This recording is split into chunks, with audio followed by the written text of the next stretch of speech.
मेरा मेरी बीवी के साथ झगड़ा हो जाता है। हमारा झगड़ा इसलिए शुरू हुआ था क्योंकि मैंने जो पैसे कंपनी के एम्प्लॉयज को सैलरी देने के लिए बचा के रखे थे, उसने वो पैसे अपने मेकअप और अपनी शॉपिंग पे खर्च कर दिया। ये सुनने के बाद मुझे काफी गुस्सा आता है। मैं उससे कहता हूँ काफी सारे लोग अपनी सैलरी का इंतजार कर रहे हैं, उन्हें पैसे देने के लिए हमने जो घर पिछले साल खरीदा था उसे बेचना पड़ेगा। ये सुनने के बाद मेरी बीवी गुस्से में कहती है हम वो नहीं बेच सकते। मैं उससे कहता हूँ वो घर मैंने अपने खुद के पैसों से खरीदा था, तो तुम मुझे मत बताओ कि मुझे क्या करना है। पर तभी मेरी बीवी मुझे बताती है मैंने वो घर मेरे छोटे भाई को दे दिया। उसके बाद वो अपना पर्स उठाती है और गुस्से में मुझसे कहती है तुम मेरे सामान को हाथ नहीं लगा सकते। मुझे काफी गुस्सा आता है और उससे वो पर्स मैं छीनने लगता हूँ। मैं अपनी ताकत का इस्तेमाल करके उससे वो पर्स छीन लेता हूँ और उस पर्स को चेक करने लगता हूँ क्योंकि उस घर के डॉक्यूमेंट्स उसके पर्स में थे। पर जैसे ही मैं पर्स चेक करता हूँ मुझे कुछ नहीं मिलता। मेरी बीवी मुझे बताती है मैंने तुमसे कहा तो मैंने वो घर अपने भाई को दे दिया है, हम उस घर में उसकी शादी करेंगे, तुम वैसे भी मुझे पैसे नहीं देने वाले थे। ये सुनने के बाद मेरा दिमाग चलना बंद हो जाता है, मुझसे और बर्दाश्त नहीं होता। मैं उससे कहता हूँ मैं तुम्हें डिवोर्स दे रहा हूँ। ये सुनते ही मेरी बीवी हैरान हो जाती है। वो कहती है आखिर तुम क्या कह रहे हो। मैं सोफे से उठता हूँ और कहता हूँ मुझसे अब और नहीं होगा, मैं तुम्हारे साथ और नहीं रह सकता। मैं सच में तुम्हारे प्यार में अंधा हो चुका था। और ये कहकर मैं अपने घर से निकल जाता हूँ। मैं रास्ते में चलते चलते काफी सोच विचार में था। मैं इतनी गहरी सोच में था कि मुझे पता भी नहीं चलता कि मैं कब रोड के बीच में आ चुका हूँ। मैं रोड पर चल ही रहा होता हूँ तभी एक कार मुझे आकर ठोकर मार देती है। मेरा फोन उस टक्कर की वजह से मेरे हाथ से छूटकर हवा में उड़ने लगता है। मेरी आंखों के सामने अंधेरा छा जाता है। मुझे कुछ चीजें दिखाई देती हैं। एक आवाज मुझे सुनाई देती है जब सब कुछ खत्म हो जाता है तभी सब कुछ शुरू होता है। और जैसे ही आवाज बंद होती है मुझे एक लाइट दिखाई देती है और अचानक से मेरी आंखें खुलती हैं। मैं तुरंत घबराया हुआ उठता हूँ। मेरे मन में एक ही सवाल था मैं जिंदा कैसे बच गया। मेरा ध्यान अपनी आसपास की चीजों पर जाता है। मैं एग्जाम रूम में बैठा हुआ था। मुझे याद आता है ये एग्जाम तो मैंने कॉलेज लाइफ शुरू होने से पहले दिया था। मेरा ध्यान मेरे टीचर की तरफ जाता है। वो बिल्कुल वैसे ही थे जैसे वो हुआ करते थे। मैं अपने क्वेश्चन पेपर को देखता हूँ जिसमें डेट पड़ी होती है और ये कॉलेज एंट्रेंस एग्जाम होता है। मैं कसकर अपने पैर पर पंच करता हूँ और मुझे दर्द महसूस हो रहा था। ये पहली बार था जब दर्द होने पर भी मुझे खुशी होती है। मैं काफी एक्साइटेड हो जाता हूँ क्योंकि इस मोमेंट पर मुझे पता चल चुका था मैं टाइम में पीछे आ चुका हूँ। अब मैं अपनी गलतियों को दोबारा नहीं दोहराऊंगा। मैं तुरंत घड़ी की तरफ देखता हूँ। एग्जाम खत्म होने में 45 मिनट बचे थे क्योंकि अब मैं समय में पीछे आ चुका हूँ, इसीलिए मुझे टाइम का अच्छे से इस्तेमाल करना होगा। मैं तुरंत अपना पेपर लिखना शुरू कर देता हूँ। ये एग्जाम इंग्लिश का होता है। मुझे इंग्लिश इतने अच्छे से तो नहीं आती। पिछली बार मेरे एग्जाम खराब जाने की वजह से मैं एक बेकार के कॉलेज में चला गया था। मैं वो गलती दोबारा नहीं दोहराऊंगा।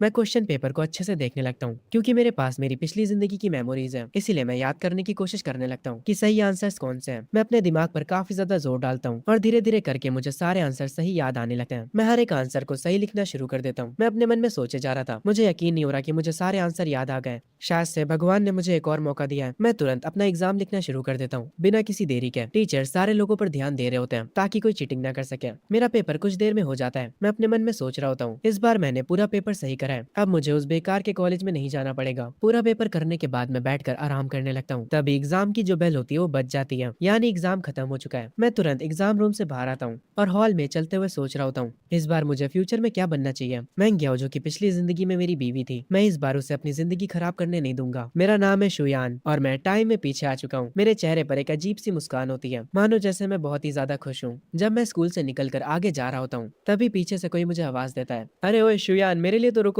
मैं तुरंत पलट कर देखता हूँ और मैं देखता हूँ मेरा एक पुराना दोस्त मेरी तरफ भागते हुए आ रहा होता है। वो कह रहा होता है शुयान आखिर तुम इतनी जल्दी कहाँ जा रहे हो, तुमने मेरा इंतजार क्यों नहीं करा। मैं अपने उस दोस्त को देखकर खुश हो जाता हूँ। अरे मेरे भाई वे तुम कहाँ रह गए थे। वे मेरे पास आता और मेरे कंधे पर हाथ रखता और कहता है अरे यार मैं बस तुझसे कुछ ही दिन नहीं मिला था और तू मुझे भूल गया क्या, एग्जाम ने तेरा दिमाग खराब कर दिया। मैं उससे मुस्कुराते हुए कहता हूँ अरे नहीं यार सब ठीक गया, चलो चलते हैं। वे मेरा स्कूल टाइम का बेस्ट फ्रेंड है और जरा इसको अभी देखो तो ये कितना जवान लग रहा है। इस बेचारे को पता भी नहीं कि आगे चलकर इसका पेट बाहर आ जाएगा और इसकी किस्मत इसको कितना परेशान करने वाली है। वे शुयान से पूछता है तो तेरा टेस्ट कैसा गया। मैं उसे बताता हूँ वो काफी ज्यादा अच्छा गया, मुझे पूरा यकीन है कि मैं किसी टॉप कॉलेज में जा सकता हूँ। ये सुनने के बाद मेरा दोस्त वे कहता है क्या मजाक कर रहे हो यार, तुम और टॉप कॉलेज, ठीक है अगर तुम टॉप कॉलेज में चले गए तो मैं जिंदगी भर तुम्हारा गुलाम बन जाऊंगा।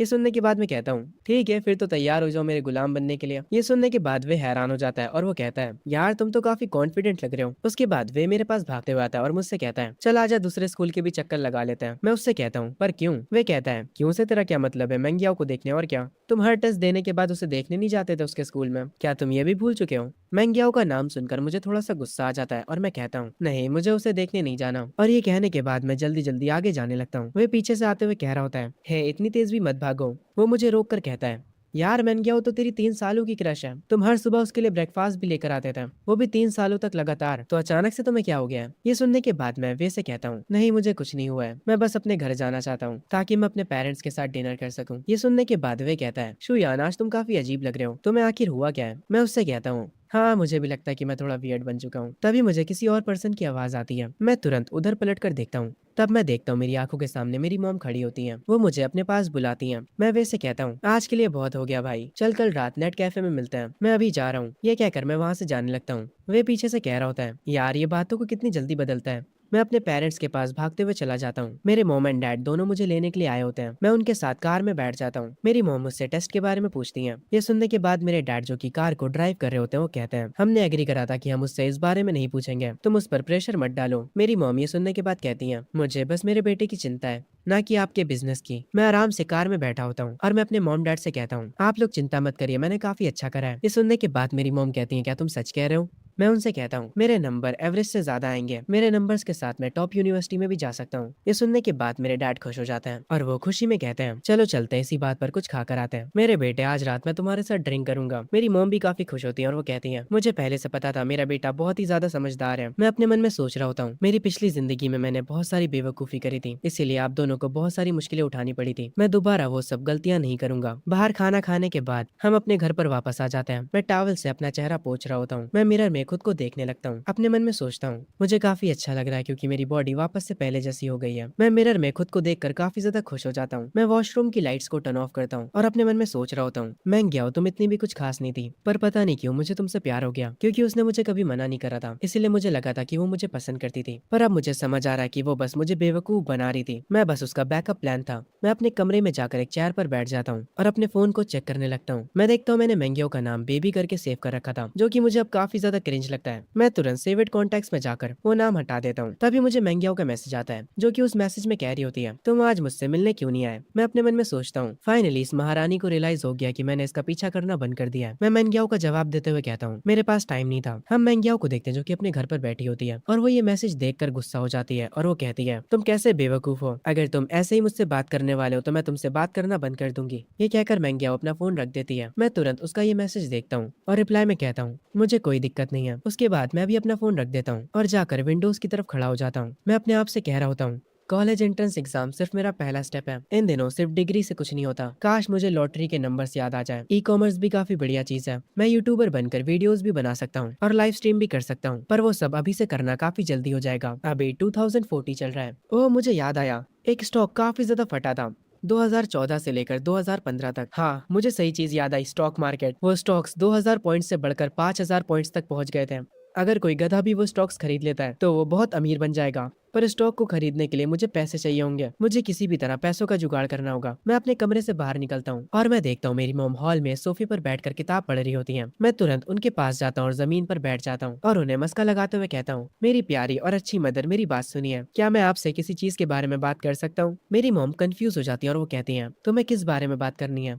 मैं उनसे कहता हूँ, क्योंकि अब एग्जाम खत्म हो चुके हैं, क्या मुझे कुछ पैसे मिल सकते हैं? और ये कहते हुए मैं कुछ आंसू भी बहा देता हूँ। ये सुनने के बाद मेरी मॉम कहती हैं, ठीक है, मैं तुम्हें 500 दूंगी, जाओ और उन पैसों को मेरे पर्स से निकाल लो। ये सुनने के बाद मैं मेरी मॉम से कहता हूँ, मॉम, अगर मैं टॉप यूनिवर्सिटी में चला जाता हूँ तो मेरे ग्रैंडपा और ग्रैंड माँ और सारे लोग मुझे पैसे देंगे और मुझे ग्रेजुएशन पार्टी में भी काफी सारे पैसे मिलेंगे गिफ्ट में। क्या मैं वो सारे पैसे खुद यूज कर सकता हूँ? ये सुनने के बाद मेरी मॉम थोड़ा गुस्सा होती है और वो कहती है, तुम शैतान बच्चे, तुम्हारे एग्जाम अभी अभी खत्म हुए और अभी से तुम्हारी नजर पैसों पर पड़ गई है। ठीक है, चलो मैं तुम्हारी बात मान लेती हूँ। अगर तुम टॉप यूनिवर्सिटी में जा पाए तो वो सारा पैसा तुम्हारा है। मेरी मॉम से ये सारी बातें करने के बाद मैं अपने बेड पर जाकर सो जाता हूँ और डायरेक्ट सुबह ही मेरी आंखें खुलती हैं। मैं तुरंत उठता हूँ और अपने रूम से बाहर आ जाता हूँ। मैं फ्रिज में से कुछ एग्स लेता हूँ और किचन में आकर ब्रेकफास्ट बनाने लग जाता हूँ। मैं अपना ब्रेकफास्ट खुद से ही बना रहा था। ये करते हुए मुझे मेरी मॉम देख लेती हैं। वो मेरे डैड को बुलाते हुए कहती हैं, जरा यहाँ आइए, देखिए तो जरा हमारा बेटा क्या कर रहा है। मेरे डैड आते हैं और वो मुझे किचन में देखकर काफी हैरान होते हैं और वो कहते हैं, ये तो ब्रेकफास्ट बना रहा है। मैं अपने मन में कह रहा होता हूँ, मैं क्या शादी के बाद कभी भी किचन में नहीं आई थी। मैंने बहुत कोशिश करी थी उसे कुकिंग सिखाने की, वो बस मुझसे गुस्से में कहती थी, अगर तुम घर पे हो तो मुझे खाना बनाने की क्या जरूरत है? अगर मैंने तुमसे शादी करी है तो मैं खाना क्यों बनाऊं? मैं अपने मन में कहता हूँ, क्या पागल औरत थी वो। मैं अपने हाथों से बनाया हुआ खाना टेस्ट करता हूँ और वो काफी अच्छा बना होता है। मैं टेबल पर सबके लिए ब्रेकफास्ट लगा देता हूँ। मेरी मॉम डाइनिंग टेबल पर बैठकर मेरे डैड से कहती हैं, क्या ये हमारे बेटे का कोई डुप्लीकेट तो नहीं है? मैं उन लोगों से कहता हूँ, जल्दी से अपना नाश्ता फिनिश करिए वरना आप लोगों को काम के लिए देर हो जाएगी। मेरे डैड को मेरे हाथों का खाना काफी अच्छा लगता है और वो कहते हैं, शुयन, ये सब तुमने काफी मजेदार बनाया। आखिर तुमने कुकिंग करना कब सीखा? मैं अपने फोन को हाथ में उठाता हूँ और कहता हूँ, मैंने खाना बनाना फोन पर देखकर सीखा है। मैं अपने मन में कहता हूँ, अभी तक मैंने बस एक बार ही ब्रेकफास्ट बनाया है और ये लोग इतना ज्यादा खुश हो गए। मैं पहले कितना बेकार बेटा हुआ करता था। मैं बाहर वालों की सेवाएं करता था और अपनी फैमिली को बेकार ट्रीट करता था। तभी मेरी मॉम मुझसे पूछती है, शुयन छुट्टियों के लिए तुम्हारा क्या प्लान है? तभी सीन शिफ्ट होता है मैंगियाओ पर। वो अपना फोन उठाती है और शुयन के साथ अपनी चैट्स देखती है। शुयन ने अभी तक उसको कोई भी मैसेज नहीं किया होता। वो समझ नहीं पा रही थी कि आखिर शुयन को हुआ क्या है। वो शुयन को मैसेज करते हुए कहती है, आखिर चल क्या रहा है? क्या तुम आज भी मुझसे मिलने नहीं आने वाले हो? अगर तुम आज नहीं आए तो मैं कभी भी तुमसे बात नहीं करूंगी। मैंगियाओ काफी ज्यादा गुस्सा होती है। सीन वापस से शुयन के ऊपर शिफ्ट होता है।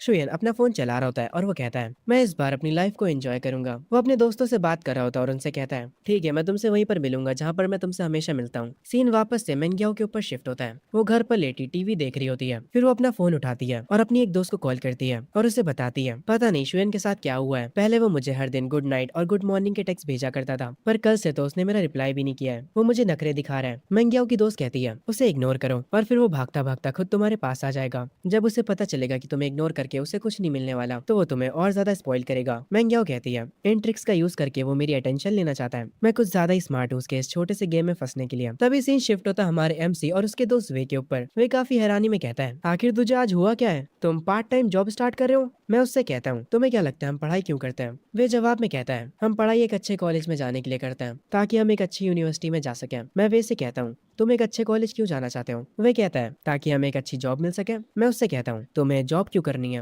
वे थोड़ा हैरान होता है और कहता है, ताकि हम पैसे कमा सके। मैं एक्साइटेड हो जाता हूँ और उससे कहता हूँ, अब तुम आए हो ना काम की बात पे, पैसा कमाना ही मैटर करता है। ये सुनने के बाद वे हैरान हो जाता है। मैं आगे चलते हुए उससे कह रहा होता हूँ, अगर तुम अभी कोई पार्ट टाइम जॉब नहीं ढूंढ लेते तो जब कॉलेजेस की छुट्टियां चालू होंगी तब तुम्हें कोई भी जॉब नहीं मिलने वाली। मैं एक शॉप पर रुकता हूँ और उनसे कहता हूँ, प्लीज हमारे लिए 2 लेमन लेकर आइए। वो शॉपकीपर कहती है, आपकी 2 ड्रिंक्स के हुए $16। ये सुनने के बाद मैं वे से कहता हूँ, चल बे वे पैसे निकाल, आज मेरी ड्रिंक के पैसे तुम दोगे। जब मैं अमीर हो जाऊंगा तब मैं तुम्हें $30 की स्टारबक्स की कॉफी पिलाऊंगा। वे बेचारे को घंटा को समझ नहीं आता। वो ड्रिंक्स के पैसे दे देता है। ये लोग आगे चलकर एक जगह पर बैठकर अपनी ड्रिंक्स पीने लगते हैं। अरे शुयन, मैं तुझे कुछ बताना चाह रहा था। मेरे पेरेंट्स ने मुझसे कहा है कि अगर मैं टॉप कॉलेज में चला जाता हूँ तो वो मुझे अच्छे खासे पैसे देंगे। ये सुनने के बाद मैं कहता हूँ, पर तुम अच्छे कॉलेज में नहीं जाने वाले, उम्मीद छोड़ दो। वे कहता है, तुम्हें कैसे पता मैं टॉप कॉलेज में नहीं जाने वाला? मैं उससे कहता हूँ, असल में मुझे कल रात सपना आया था कि बहुत मुश्किल से ही तुम सेकंड ईयर पर पहुंचे हो और मैंने अपने सपने में तुम्हारी बीवी को भी देखा और ये भी देखा कि वो तुम पर चीट कर देती है। ये सुनने के बाद वे गुस्सा हो जाता है और वो कहता है,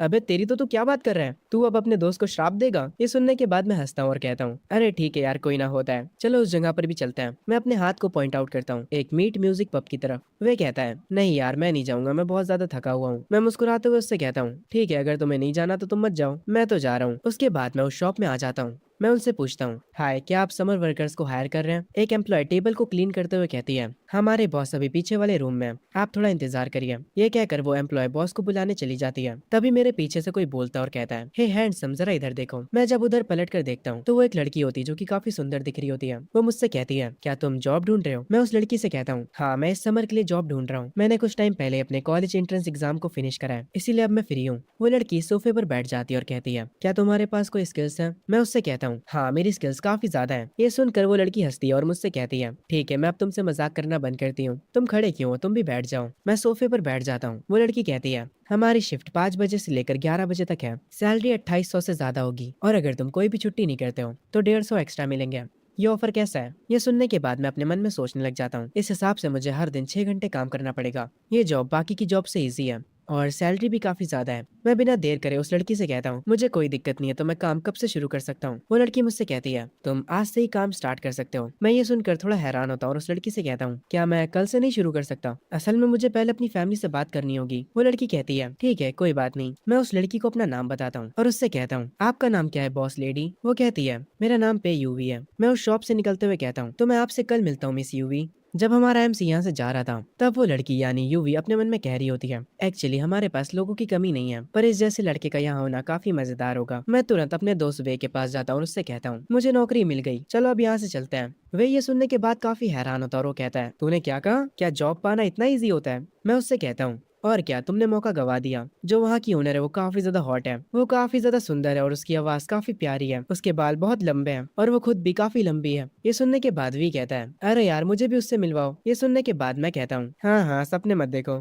खुद से जाओ अगर तुम्हें उससे देखना है तो। ये सुनने के बाद वे कहता है, अरे यार चलो भी ना। मैं वे से कहता हूँ, हे वे, तुम अमीर बनना चाहते हो? वे कहता है, ऑफ कोर्स यार। मैं वे से कहता हूँ, तो मुझे कुछ पैसे उधार दे दो। ऐसा तो मेरे दोस्त भी करते हैं मेरे साथ। खैर, स्टोरी पर वापस आते हैं। मैं वे से कहता हूँ, मैं तुम्हें अगले साल डबल पैसे वापस करूंगा। वे कहता है, तुम क्या करने वाले हो? मैं उससे कहता हूँ, मुझे एक जगह के बारे में पता है, एक इंटरनेट कैफे जहाँ पर अगर तुम 500 डिपॉजिट करोगे तो तुम्हें 1000 का बोनस मिलेगा। वे ये सुनने के बाद कहता है, तुम मुझसे मजाक करना बंद करो। मैं वे को एक पेड़ की तरफ इशारा करते हुए कहता हूँ, तुम्हें वो पत्ती दिख रही है जो सबसे ऊपर है? अगर तुमने उसे छू लिया तो तुम बॉस हो। वे और मैं तुरंत जाकर उस पत्ती को छूने के लिए जंप करने लगता है। मुझे काफी मजा आ रहा था ये करने में। तभी वे उस पत्ती को छू लेता है। हम बैठ जाते हैं। वे मुझसे कहता है, हे शुयन, तुमने वो देखा ना? मैंने उस पत्ती को टच कर लिया था।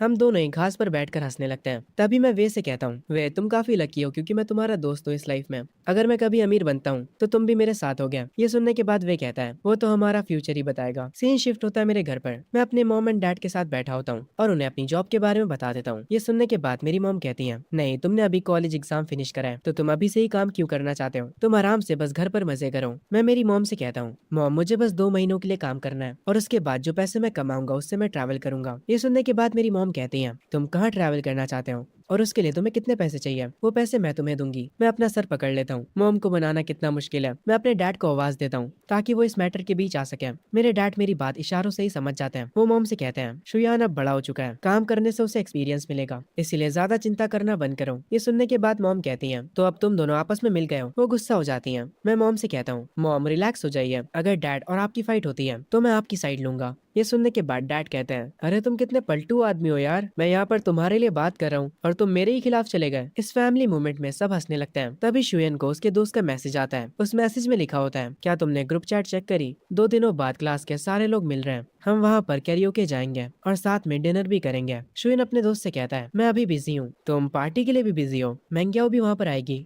मैं रिप्लाई में अपने दोस्त को कहता हूँ, वो आए या ना आए मुझे उससे क्या। मेरा दोस्त मुझे कहता है, बस भी कर यार, नॉन चैलेंट बनने की एक्टिंग मत कर। अगर ऐसा ही है तो दोबारा तो कभी महंगियाओं से बात मत करना। मैं अपने फोन को साइड में रख देता हूँ और अपने कंप्यूटर को देखने लग जाता हूँ। तभी सीन शिफ्ट होता है अगले दिन उसी शॉप में। शुयन यहाँ पर आ चुका होता है। वो कहता है, बॉस मैं आ गया। मेरी बॉस कहती है, ओह तुम तो सच में आ गए।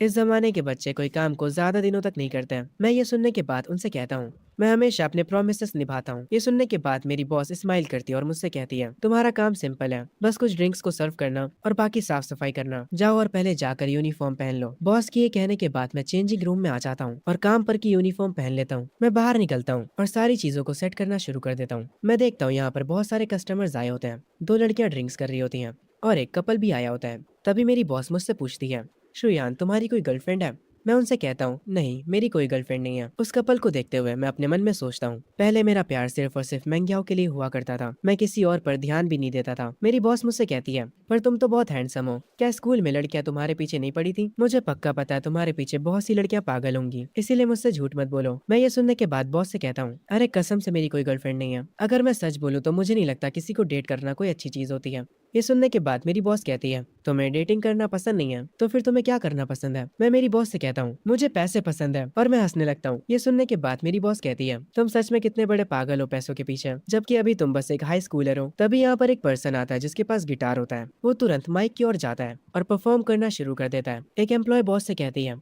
मैडम ये आज फिर से देर से आया है। बॉस कहती है, अरे छोड़ो, इन दिनों अच्छे सिंगर्स को ढूंढना बहुत मुश्किल काम है। वो सिंगर अपना परफॉर्मेंस शुरू कर देता है। मैं तुरंत बॉस के पास जाता हूँ और कहता हूँ, आखिर ये बंदा एक दिन में कितने कमा लेता होगा? मेरी बॉस मुझसे कहती है, ये 2 घंटे गाना गाने का $150 चार्ज करता है। तुम्हें इससे जलन तो नहीं होगी? वो सिंगर अपने स्टेज पर आराम से परफॉर्म कर रहा होता है। उसकी सिंगिंग को सुनकर मैं अपनी बॉस से कहता हूँ, पर वो इतना भी अच्छा नहीं गा रहा है। ये सुनने के बाद मेरी बॉस कहती है, अगर तुम्हें लगता है कि ये अच्छा नहीं गा पा रहा है तो कैसा रहेगा आज रात इसके बाद तुम गाओ, अगर तुम इससे बेटर गाते हो तो मैं तुम्हें $100 एक्स्ट्रा दूंगी। ये सुनने के बाद मैं थोड़ा सोच में पड़ जाता हूँ और अपने मन में कहता हूँ, पिछली जिंदगी में मैंने कुछ सालों तक गिटार की प्रैक्टिस करी थी ताकि मैं मैंग्याओ को इम्प्रेस कर सकूं। तो हाँ, मैं गिटार बजा सकता हूँ। मैं बॉस से कहता हूँ, हाँ ये ठीक है, मैं कर लूंगा। तभी मेरे फोन पर किसी का मैसेज आता है और मैं अपने फोन को पलट कर रख देता हूँ। ये देखने के बाद मेरी बॉस कहती है, तुम रिप्लाई क्यों नहीं कर रहे हो? तुम्हारी गर्लफ्रेंड को तुम्हारी चिंता हो रही होगी। मैं अपनी बॉस को बताता हूँ, वो नोटिफिकेशन क्लास रियूनियन की थी, मैंने उनसे कह दिया कि मैं नहीं आने वाला। ये सुनते ही मेरी बॉस कहती है, तो ये बात है, हाई स्कूल रियूनियन जल्दी नहीं हुआ करता है, तुम्हें वहाँ पर जाना चाहिए। क्या तुम काम से छुट्टी मांगने के लिए शर्मा रहे हो? मैं टेबल को साफ करते हुए कहता हूँ, नहीं ऐसा नहीं है, असल में मुझे रियूनियंस काफी बोरिंग लगता है। मेरी बॉस मुझसे कहती है, कोई बात नहीं, मैं तुम्हें छुट्टी दे रही हूँ, तुम कल काम पर मत आना। वैसे भी अगर एक पर्सन गायब होगा तो शॉप को कोई नुकसान नहीं होगा। ये सुनने के बाद मैं मेरी बॉस से कहता हूँ, ठीक है मैं समझ गया, आपका शुक्रिया। मैं ड्रिंक्स के गिलास को अपने हाथों पर पकड़े होता हूँ और अपने मन में कहता हूँ, ठीक है महंगे आओ, टाइम आ चुका है जब तुम एक नए शुयान से मिलोगी। मैं वो ड्रिंक सारे कस्टमर्स में सर्व कर देता हूँ। मैं वापस आकर बॉस से बातें कर रहा होता हूँ, तभी वो सिंगर अपना परफॉर्मेंस खत्म करके यहाँ से जाने लगता है, पर मेरी बॉस उसे रोक लेती है और कहती है, हे देखो हमारे यहाँ पर एक नया समर वर्कर आया है, इसका नाम शुयान है और ये गाना भी गा सकता है, क्या तुम बैकअप में इसके साथ गाना गाओगे? ये सुनने के बाद वो सिंगर गुस्सा हो जाता है और वो कहता है, मैं इसके लिए प्ले करूंगा। मैं उस सिंगर से कहता हूँ, हे भाई क्या मैं कुछ समय के लिए तुम्हारा गिटार ले सकता हूँ? वो सिंगर गुस्से में मुझसे कहता है, तुझे ये बजाना भी आता है? मैं भी थोड़ा एटीट्यूड में कहता हूँ, हाँ मुझे आता है। वो सिंगर मुझे अपना गिटार दे देता और कहता है, ये लो और इसे खराब मत कर देना। मैं उस गिटार को लेकर स्टेज पर पहुंच जाता हूँ और उससे बजाना शुरू कर देता हूँ। मेरी उंगलियां गिटार के स्ट्रिंग्स को छू रही थी। मैं अपने मन में सोच रहा होता हूँ, मुझे कौन सा गाना गाना चाहिए। मुझे कोई मॉडर्न गाना चूज करना चाहिए जो कि यहाँ पर सबको पसंद आए। ठीक है, अब मैं गाना शुरू करता हूँ। मैं गाना गाना शुरू करता हूँ। मेरी बॉस मुझे देखने लग जाती हैं और सिर्फ मेरी बॉस ही नहीं बल्कि वहाँ के हर एक कस्टमर का ध्यान मुझ पर आ जाता है। मैं अपनी पुरानी मेमोरीज को याद करते हुए गाना गा रहा होता हूँ, इसीलिए मेरी आवाज में इमोशंस होते हैं जो कि उस सिंगर तक को हैरान कर देते हैं। उस शॉप की वेट्रेस भी मुझे देखने लग जाती है। मेरा पूरा फोकस गाने पर होता है। कुछ देर में गाना खत्म हो जाता है और जैसे ही गाना खत्म होता है सारे लोग मेरे लिए तालियां बजाना शुरू कर देते हैं। शॉप का हर एक कस्टमर मेरी तारीफ कर रहा होता है। मेरी बॉस भी मेरे लिए क्लैपिंग करने लगती है। मैं स्टेज से उतरकर बॉस के पास आ जाता हूँ। मैं काफी शर्मा रहा होता हूँ। मैं मेरी बॉस से कहता हूँ, आखिर सब लोग मुझे ही क्यों देख रहे हैं? मेरे साथ काम करने वाली दूसरी वेट्रेस मुझसे कहती है, शुयान तुम काफी अच्छा गाना गाते हो। मेरी बॉस कहती है, ये गाना सिर्फ अच्छा ही नहीं था बल्कि शुयन इस गाने को पूरे इमोशंस के साथ गा रहा था। वो सिंगर मुझसे आकर तुरंत अपना गिटार छीन लेता है और शॉप से तुरंत चला जाता है। मैं बॉस से पूछता हूँ, क्या वो सिंगर ठीक है? मेरी बॉस कहती है, उसके बारे में चिंता मत करो, मेरे पास आओ, अपना फोन बाहर निकालो और मुझे अपने वीचैट की आईडी दो, चलो हम एक दूसरे को ऐड करते हैं। मैंने तुम्हें $100 का बोनस देने के लिए कहा था। मैं अपनी आंखें नीचे करके बॉस से कहता हूँ, उसकी कोई जरूरत नहीं है बॉस, आपको मुझसे फॉर्मल तरीके से बात करने की जरूरत नहीं है। मैं तुरंत अपना फोन निकाल लेता हूँ। मेरी बॉस कहती है, फिर भी मैंने जो कह दिया वो कह दिया, मैं अपने वादों से पीछे नहीं हटती। तभी से ही शिफ्ट होता है मंग्याओं के ऊपर, जो कि सोच रही होती है, आखिर उसने मुझे अभी तक मैसेज क्यों नहीं करा? वो कर क्या रहा है? क्या वो मुझे पसंद नहीं करता? वो अपने लैंप को ऑन करती है और अपना फोन उठाकर शुयान को मैसेज करते हुए कहती है, क्या तुम कल रात रियूनियन में आ रहे हो? वो मैसेज शुयान के फोन पर आता है। इस वक्त वो वॉशरूम में नहा रहा होता है। मैंग्याओ उसके मैसेज का बेसब्री से इंतजार कर रही होती है। शुयान जाकर अपना फोन उठाता है। मैंग्याओ अपने फोन को घूरे जा रही होती है। शुयान अपने टेबल पर आकर बैठता है और मैसेज में कहता है, इसके बारे में कल बात करते हैं। उसका रिप्लाई देखकर मैंग्याओ उससे पूछती है, क्या तुम कल शाम को फ्री हो? शॉपिंग पे चलना चाहोगे? शुयान कहता है, देखते हैं, और ये कहकर शुयान सो जाता है। मैंग्याओ भी अपने बेड पर लेटी होती है, पर वो काफी गुस्से में होती है। वो अपने बेड से उठ जाती है और कहती है, मुझे काफी गुस्सा आ रहा है, वो बदल गया है, इसीलिए मैंने पहले उसे मैसेज करा पर उसने मुझे अच्छे से रिप्लाई भी नहीं दिया। मैंग्याओ ये सब अपनी दोस्त को बता रही होती है। उसकी दोस्त मैसेज में रिप्लाई देती है और कहती है, तुम होल्ड बैक क्यों नहीं कर पा रही हो? तुम बस उसे इग्नोर करो, वो बस नखरे दिखा रहा है। मैंग्याओ अपनी दोस्त से कहती है, तो अब मैं क्या करूँ? उसकी दोस्त कहती है, अब तुम्हारी बारी है नखरे दिखाने की। उसकी दोस्त मैसेज में मैंग्याओ से कहती है, कल के क्लास रियूनियन में तुम वहाँ पर डुआन के साथ जाना। जब शुयन तुम्हें उसके साथ देखेगा तो उसे जेलसी होगी। मैंग्याओ ये सुनकर कहती है, हाँ तुमने सही कहा। सही शिफ्ट होता है और हम वे को देखते हैं जो कि अपने बालों में स्प्रे मार रहा होता है और अपने बालों को सेट कर रहा होता है। वो अपने कोट को सही करता है और वापस से अपने बालों को सही करता है। वो मिरर के सामने खड़े होकर खुद को देखता है और अपने रूम से बाहर आता है। हम देखते हैं सोफे पर शुयान बैठा होता है। जैसे ही वे रूम से निकलता है वे शुयान से पूछता है, तो चल बता मैं कैसा लग रहा हूँ, क्या आज मैं अच्छा दिख रहा हूँ? शुयान कहता है, मैं यकीन के साथ तो नहीं कह सकता कि तू अच्छा दिख रहा है, पर अच्छा दिखने से ज्यादा तुम्हारे में एनर्जी ज्यादा लग रही है। तुम एकदम आज एक एनर्जेटिक पर्सन दिख रहे हो। ये सुनने के बाद वे कहता है, तुमने बिल्कुल सही कहा।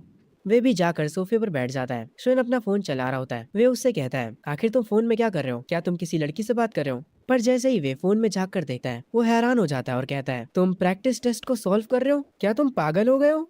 हमारे कॉलेज एंट्रेंस एग्जाम खत्म हो चुके हैं। ये सुनने के बाद मैं कहता हूँ, अरे यार तुम खुद से कुछ भी मत सोचा करो, ये फॉर्म ड्राइविंग टेस्ट के लिए है। जब हम कॉलेज चले जाएंगे तो इन सब के लिए हमारे पास टाइम नहीं होगा। ये सुनने के बाद वे थोड़ा घबरा जाता है और वो कहता है, हे शुयान, क्या मैंग्याओ ने तुम्हें छोड़ दिया है और उसी वजह से तुम पागल हो गए हो? मैं अभी भी फोन में फॉर्म भर रहा होता हूँ और वे से कहता हूँ, मैंने तुमसे कहा तो था मुझे मैंग्याओ से कोई मतलब नहीं है। ये सुनते ही मेरा दोस्त वे कहता है सच में? मुझे यकीन नहीं होता। सीन शिफ्ट होता हाई स्कूल के बाहर। सारे स्टूडेंट्स रियूनियन के लिए यहाँ पर आ चुके होते हैं। शुयान अभी भी अपने फोन में लगा होता है। वे मॉनिटर से कहता है, मॉनिटर ऑलरेडी 5 बज चुके हैं, चलो भी अब कुछ खाने चलते हैं। मॉनिटर किसी को फोन लगा रहा होता है। वो वे से कहता है अभी भी मियोंग और शियान और डुआन मिसिंग है, तुम लोगों को पता है वो कहाँ पर है? ये सुनने के बाद शुयान कहता है मुझे कैसे पता होगा। तभी बाकी के कुछ मिसिंग स्टूडेंट्स यहाँ पर आ जाते हैं, पर यहाँ पर अभी भी मेंग्याओ और डुआन नहीं आए होते हैं। ये देखने के बाद वे हैरान होता है। शुयान अभी भी अपने फोन में कुछ कर रहा होता है और वो इतना ध्यान नहीं देता। तभी मॉनिटर को डुआन की कॉल आती है। वो कॉल पर मॉनिटर से कहता है वो और मेंग्याओ साथ में है, उन्हें आने में थोड़ा टाइम लग सकता है। ये सुनने के बाद मॉनिटर कहता है ठीक है, तो हम लोग पहले पहुंच जाते हैं एंड कुछ खाने के बाद हम कैरियोके जाएंगे। सेम शिफ्ट होता है, ये लोग किसी बढ़िया से रेस्टोरेंट में होते हैं। वे अपनी ड्रिंक को उठाकर कहता है चलो सारे के सारे चीयर्स करते हैं। सब लोग यहाँ पर डिनर एंजॉय कर रहे होते हैं। यहाँ पर बहुत सारे स्टूडेंट्स होते हैं। उसके बाद ये लोग कैरियोके में जाते हैं। सब लोग बारी बारी से गाना गा रहे होते हैं और एकदम हंसी मजाक का माहौल बना होता है।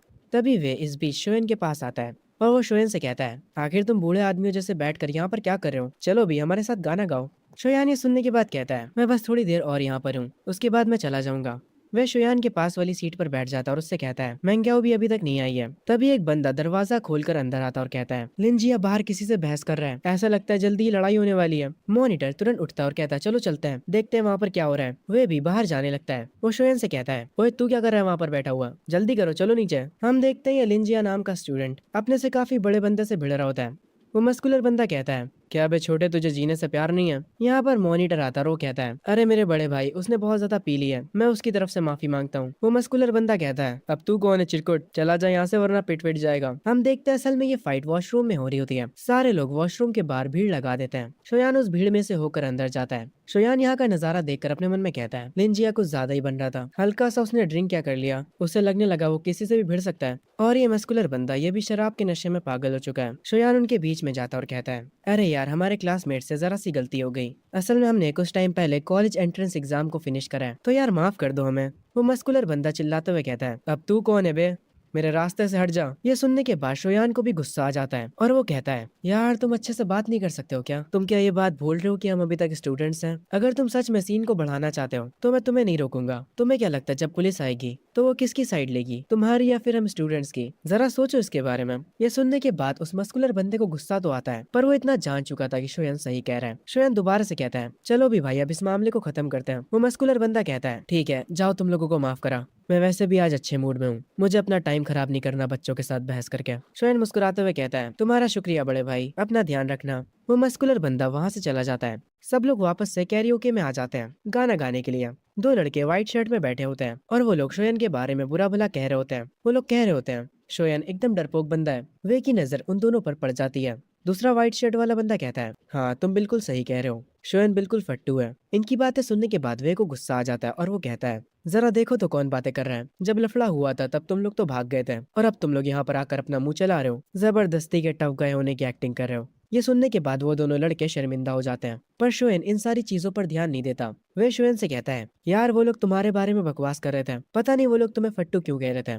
शोएन कहता है जब बातों से सब कुछ सॉल्व हो सकता है तो लड़ाई करने की क्या जरूरत है, उन्हें आगे चलकर समझ आ जाएगा कि लड़ाई करने से सब कुछ ठीक नहीं हो जाता, अभी ये सब बच्चे हैं। ये सुनने के बाद वे कहता है यार आजकल तुम कुछ ज्यादा ही बड़ों वाली बातें नहीं कर रहे हो। शोएन कहता है अरे यार मैं बड़ा ही तो हूँ, मैं तुम्हारा पापा हूँ, भूल तो नहीं गए तुम। ये सुनने के बाद वे कहता है अबे तू साले चुप रहा कर। शोएन अपनी ड्रिंक को एंजॉय कर रहा होता है और वे भी। ये लोग बार बार ड्रिंक करे जा रहे होते हैं। शोएन थोड़ी देर में कहता है यार अब मैं इससे ज्यादा नहीं पी सकता, और ये कहकर वो सो जाता है। तभी वे उसे उठाते हुए कहता है ओए शोएन जल्दी उठ, मैनग्याओ आ चुकी है। ये सुनने के बाद शोएन धीरे से अपनी आंखें खोलता है। उसके सामने मैनग्याओ खड़ी होती है और वो कहती है क्या तुम्हें लगा मैं और डुआन डेट कर रहे हैं इसीलिए तुमने इतनी ज्यादा पी ली? पर शोयन इसकी बातों पर ध्यान नहीं देता और वो कहता है मुझे नींद आ रही है, मुझे सोने दो। ये सुनने के बाद सब हैरान हो जाते हैं। वे कहता है शोयन उठ जा, तेरे सामने मेंग्याओ खड़ी है। शोयन जब दोबारा से अपनी आंखें खोलता है तो उसे छोटी वाली मेंग्याओ की जगह बड़ी वाली मेंग्याओ दिख रही होती है जो कि उसकी बीवी थी। शोयन अपने सर पर हाथ रखता और कहता है मैंने कुछ ज्यादा ही पी लिया इसीलिए अब मैं घर जा रहा हूँ। ये कहने के बाद वो मेंग्याओ के सामने से निकल जाता है। मेंग्याओ और उसकी दोस्त काफी हैरान हो जाती है। मेंग्याओ की दोस्त उससे कहती है कोई बात नहीं मेंग्याओ, वो बस जेलस है और तुम्हें चिढ़ाने के लिए नाटक कर रहा है। पर मेंग्याओ की आंखों से आंसू आ जाते हैं। वो कहती है शायद से तुम सही कह रही हो। हम शोयन को देखते हैं जो कि एक नदी के पास खड़ा होता है। एक लड़की उसके पास में गिटार बजा रही होती है। शोयन अपनी सोच में डूबा होता है, पर तभी उसे उल्टी जैसा फील होने लगता है। वो पास में बैठी लड़की से कहता है हे तुम्हारे पास टिश्यू होगा क्या? वो लड़की उसे टिश्यू दे देती है। शोयन अपना मुंह साफ करता है और उस लड़की को शुक्रिया बोलता है। वो लड़की वापस अपना गिटार बजाने लगती है। शोयन नदी को देखने लगता है और वो लड़की जो गिटार बजा रही होती है वो उसे सुन रहा होता है। आखिर में वो भी सीढ़ियों पर बैठ जाता है। वो उस लड़की को कहता है, तुम स्ट्रिंग्स पर कुछ ज्यादा ही प्रेशर डाल रही हो और तुम्हारी टाइमिंग भी सही नहीं है, पर वो ट्यून काफी अच्छी है। वो लड़की शोएन को देखती है। शोएन थोड़ा हैरान हो जाता है। तभी वो लड़की अपना गिटार शोएन को देने लगती है। शोएन कहता है, आखिर तुम क्या कर रही हो? लग रहा है तुम्हें मेरी बातों का बुरा लग गया। क्या तुम देखना चाहती हो कि मैं क्या कर सकता हूँ? शोएन उठता है और उससे वो गिटार ले लेता है और सीढ़ियों पर बैठकर उसे बजाना शुरू करता है। जैसे जैसे उसकी उंगलियां गिटार पर चल रही होती हैं, वो लड़की शोएन को हैरानी से देखती है। उसके चेहरे पर एक मुस्कुराहट आ जाती है, जैसे मानो उसे शोएन का गाना पसंद आ रहा हो। शोएन भी फुल इमोशंस के साथ गिटार को बजा रहा होता है। वो लड़की उसकी गिटार की स्किल्स को देखकर काफी हैरान हो जाती है। शोएन खड़ा होता है और कहता है, मैंने अभी तक खुद को इंट्रोड्यूस नहीं करा। मेरा नाम शोएन है। वो उस लड़की को उसका गिटार वापस देता है, पर वो लड़की शोएन से कुछ भी नहीं बोलती। तभी दूर से एक कार की आवाज आती है। वो मुझे अपना हाथ दिखाती है, जैसे मुझे बाय बोल रही हो। उसके बाद वो पलट कर चली जाती है।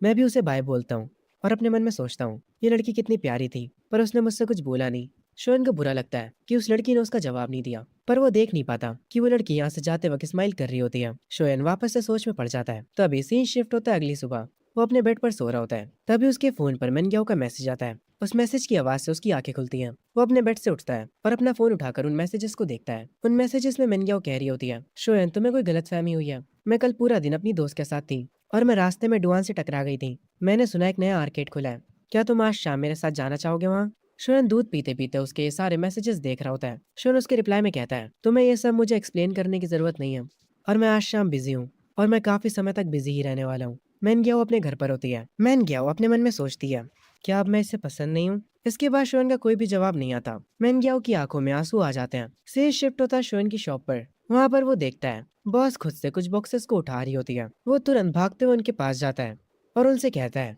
रुकिए मैं आपकी मदद करता हूँ। उसके बाद शोएन इस काम में उनकी मदद कराता है। वो एक एक करके सारे बॉक्सेस को उनकी जगह पर रख देता है। बॉस एक वेटरेस से कहती हैं, देखा शोएन हमारे कितने काम आ रहे हैं। वो शोएन के पास जाती हैं और कहती हैं, इसको ही टीम वर्क कहते हैं, इससे चीजें आसान हो जाती हैं। वो दोनों स्माइल करते हैं। पीछे से वेटरेस कह रही होती है, समर के बाद शोएन जॉब छोड़कर चला जाएगा, ये कितना बुरा होगा। शोएन की बॉस उससे कहती हैं, तुम किस कॉलेज में जाने का प्लान कर रहे हो? शोएन कहता है, मैं शंघाई में जाने की कोशिश कर रहा हूँ। ये सुनकर उसकी बॉस खुश होती है और उससे कहती हैं, उसके लिए तुम्हें टॉप स्कोर चाहिए। समझ में आया? अगर मेरी उम्र 10 साल कम होती तो मैं सच में तुम्हारे पीछे पागल होती। ये सुनने के बाद शोएन स्माइल करता और कहता है, एक्चुअली मुझे बड़ी औरतें भी पसंद है, तो कोई दिक्कत की बात नहीं है। बॉस कहती हैं, बस भी करो शोएन, तुम भी ना। तभी हम उस लड़की को देखते हैं जिसने शोएन को अपना गिटार दिया था बजाने के लिए। वो शायद से अपने घर पर होती है। उसके कानों में हेडफोन्स लगे होते हैं और वो म्यूजिक सुन रही होती है। तभी उस लड़की की माँ कहती है, चिंग चिंग क्या तुमने डिसाइड कर लिया कि तुम कौन से म्यूजिक स्कूल जाना चाहती हो? उसकी मॉम उसके पास आकर बैठती हैं और कहती हैं, बेजिंग या फिर शंघाई? वो लड़की कहती है, मैंने अभी डिसाइड नहीं करा है। उसकी मॉम कहती हैं, अगर तुम बेजिंग जाती हो तो मैं तुमसे मिलने के लिए आती रहूंगी। वो लड़की कहती है, मॉम कुछ दिनों में मेरा बर्थडे आने वाला है। उसकी मॉम कहती हैं, तुम्हें जो भी गिफ्ट चाहिए मैं तुम्हें वो सब खरीद दूंगी। पर पता नहीं क्यों ये लड़की गुस्से में होती है और वो कहती है, मॉम मुझे कुछ भी नहीं चाहिए, मैं बस चाहती हूँ कि आप मेरे साथ रहें। उसकी मॉम थोड़ा निराश होती है और कहती हैं, चिंग चिंग मॉम को बिजनेस ट्रिप के लिए जाना है और वो भी कल सुबह। वो लड़की कहती है, रहने दीजिए मुझे अब आदत हो गई है। ये कहकर वो लड़की अपने रूम में चली जाती है और सोने की कोशिश करने लगती है। अगली सुबह वो उठती है और खिड़की से बाहर देखने लगती है, पर उसका ये पूरा घर अकेला होता है। वो तो इसे घर भी नहीं कह सकती। वो जब डाइनिंग टेबल पर जाती है तो उसे एक लेटर मिलता है जिसमें उसकी मॉम उसे सॉरी बोल रही होती है बिजनेस ट्रिप पर जाने के लिए। चिंग चिंग उस कागज को फाड़ देती है और उसे कूड़े में फेंक देती है और अकेले बैठकर अपना नाश्ता करती है। और उसके बाद वो गिटार बजाने की प्रैक्टिस करती है। उसे ऐसा महसूस होने लगा था जैसे इस पूरी दुनिया में वो अकेली है। तभी यहाँ पर कोई अपनी कार से आता है और अंदर जाकर उस लिविंग रूम में उस लड़की को गिटार बजाते हुए देखता है। वो जो औरत यहाँ पर आई है वो कुछ भी नहीं बोलती और शांति से उस लड़की को देखती है। उसे थोड़ा उस लड़की के लिए बुरा लगता है। अगला दिन भी सेम होता है। घर में कोई भी मजा नहीं। वो जो औरत यहाँ पर आई थी वो घर में अपना काम करना शुरू कर देती है, पर वो उस लड़की को बिल्कुल भी डिस्टर्ब नहीं करती। दोनों अपने अपने काम से मतलब रखते हैं। वो लड़की शोएन के बारे में सोचने लगती है। तभी वो जो काम करने वाली औरत होती है वो लड़की उससे कहती है, मुझे आज बाहर जाना है। वो औरत कहती है, तुम्हें कहाँ बाहर जाना है? सीन शिफ्ट होता उसी पार्क में जहाँ पर वो लड़की शोएन से मिली थी। वो कह रही होती है, वो लड़का उस दिन के बाद से इस पार्क में नहीं आया, मैं बस किस्मत से उससे मिल गई थी। वो औरत जो उस लड़की के साथ आई होती है वो कहती है, अब हमें घर चलना चाहिए। पर वो लड़की कहती है, चलो कुछ पीने चलते हैं, मुझे एक बार बियर ट्राई करनी है। वो औरत कहती है, मैं एक ऐसी जगह को जानती हूँ जहाँ ज्यादा भीड़ नहीं होती। वो लड़की कहती है, चलो चलते हैं। सीन शिफ्ट होता है शोएन की शॉप पर। वेट्रेस बॉस से कहती है, आज भी वो सिंगर नहीं आया। बॉस कहती है, अरे कोई दिक्कत की बात नहीं है, हमारे पास यहाँ हमारा एक छोटा सिंगर भी तो है। शोएन कहता है, मेरी तरफ ऐसे मत देखो, मैं अभी भी एक बच्चा हूँ। वो वेट्रेस कहती है, हाँ क्यों नहीं, बस कुछ 100 महीने पुराने बच्चे। तभी यहाँ पर वो गिटार वाली लड़की आती है। शोयन उसे देखते ही पहचान जाता है। शोयन को ऐसा कहते देख शोयन की बॉस उससे पूछती है, क्या तुम दोनों एक दूसरे को जानते हो? शोयन कहता है, हम एक दूसरे को जानते हैं और नहीं भी, हम बस कुछ दिनों पहले ही मिले थे। ये कैसा इत्तेफाक है, हम दोबारा से मिल गए। शोयन और चिंग चिंग दोनों ही एक दूसरे को देखने के बाद काफी सरप्राइज होते हैं। जब वो सब एक टेबल पर बैठ जाते हैं तब शोयन उन्हें ड्रिंक्स ला कर देता है। बॉस शोयन से कहती है, क्या तुम आज कोई गिटार नहीं बजाने वाले?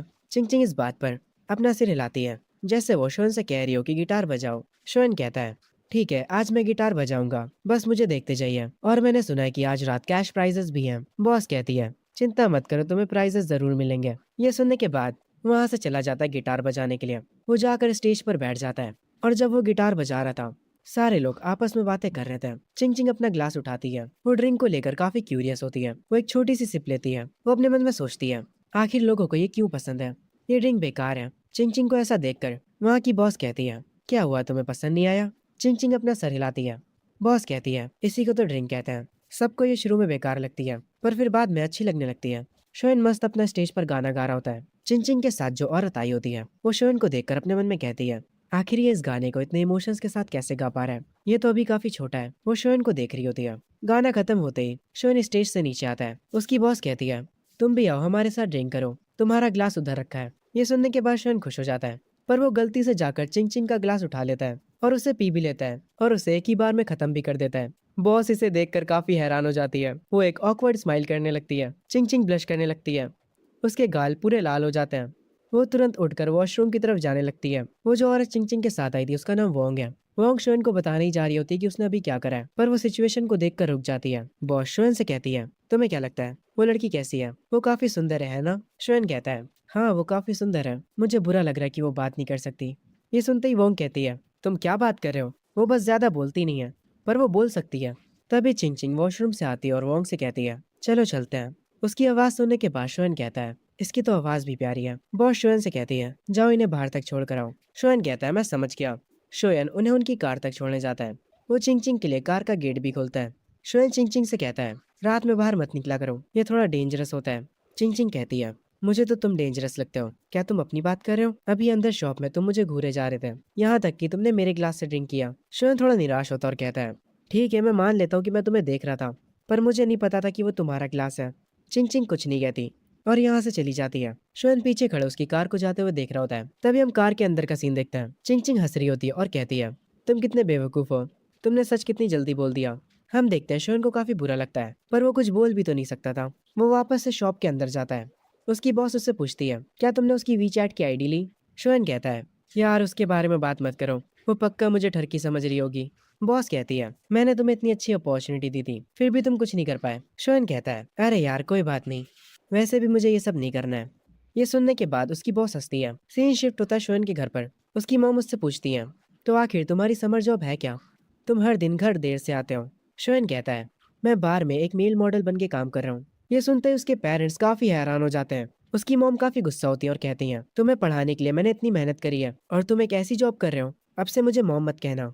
तभी शोयन कहता है, मेरी सैलरी 8,000 है। सैलरी सुनते ही उसकी मॉम का बिहेवियर एकदम से बदल जाता है और वो कहती हैं, आखिर काम तो काम होता है, तुम्हें वो बस ईमानदारी से करना चाहिए। हम सब मेहनत करके पैसे कमाते हैं तो इसमें कोई बुरी बात नहीं है। बाय द वे क्या हम तुम्हें वहाँ पर देखने आ सकते हैं? शोयन के डैडी सुनकर हैरान हो जाते हैं। तभी शोयन हंसता और कहता है, अरे मॉम मैं बस मजाक कर रहा था, मैं एक लॉन्च बार में बस एक वेटर हूँ। उसकी मॉम हैरान होती है और कहती हैं, तुम शैतान बच्चे।